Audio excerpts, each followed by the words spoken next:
Madhurag gold and diamonds, Madhurag building, Kannur road, Chakkarakal.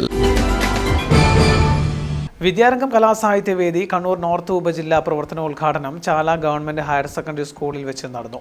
Chembilode ഗ്രാമപഞ്ചായത്ത് president K Damodaran ഉദ്ഘാടനം ചെയ്തു. തീർച്ചയായും കേരളത്തിലെ പൊതുവിദ്യാഭ്യാസ മേഖലകൾക്ക് ഓരോ ഘട്ടത്തിലും വിവിധ തരത്തിലുള്ള അംഗീകാരങ്ങൾ നേടിയെടുത്തുകൊണ്ടേയിരിക്കുകയാണ്.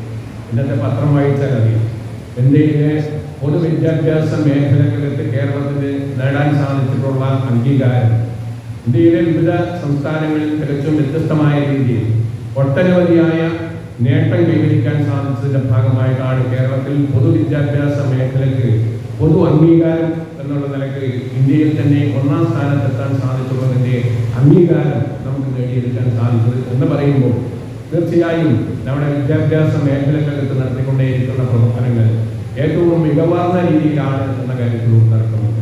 ഒരു ഘട്ടത്തിൽ പൊതുവിദ്യാഭ്യാസ മേഖല എന്ന് പറയുന്നത് ഏറെ പുറകോട്ട് പോയിട്ടുള്ളതായിരുന്നു. എന്നാൽ അതിനെ നമ്മളെല്ലാം ചേർത്ത് പിടിച്ചുകൊണ്ട് മുന്നോട്ട് വന്നിട്ടുള്ള ഈ ഒരു പ്രത്യേക സാഹചര്യത്തിൽ ഇതുപോലുള്ള കുട്ടികളുടെ കഴിവുകളെ ഈ മേഖലകളിൽ വളർത്തിക്കൊണ്ടുവരുന്നതിന് വേണ്ടി ചെമ്പിലോട് ഗ്രാമപഞ്ചായത്ത് വാർഡ് മെമ്പർ ബിന്ദു അരവിന്ദ് അധ്യക്ഷയായിരുന്നു. School head mistress Naina Puthiyavalappil സ്വാഗതം പറഞ്ഞു.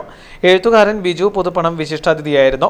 കണ്ണൂർ നോർത്ത് ഉപജില്ലാ വിദ്യാരംഗം കലാസാഹിത്യവേദിയുടെ ആഭിമുഖ്യത്തിൽ നടന്ന ഹൈസ്കൂൾ വിഭാഗം കുട്ടികൾക്കുള്ള സാഹിത്യ സെമിനാറിൽ 1, 2, 3 സ്ഥാനം നേടിയ കുട്ടികളെ Kannur north AEO OC Prasannakumari ആദരിച്ചു. KC Sudheer, A Shajeev, MB Nikesh, KV Sugeetha, TK Pradeepan, CP Abhilash, K വിജയശ്രീ, സംഘടനാ പ്രതിനിധികൾ തുടങ്ങിയവർ പങ്കെടുത്തു. തുടർന്ന് ഭരതം, ആസ്വാദന കളരി എന്നിവയും നടന്നു. സ്വർണ്ണാഭരണങ്ങളുടെ ഏറ്റവും കൂടുതൽ ഡിസൈനുകളുമായി ചക്കരക്കല്ലിലെ വിശാലമായ jewellery Rajadhani jewellers, Anjarakandy road, Chakkarakkal.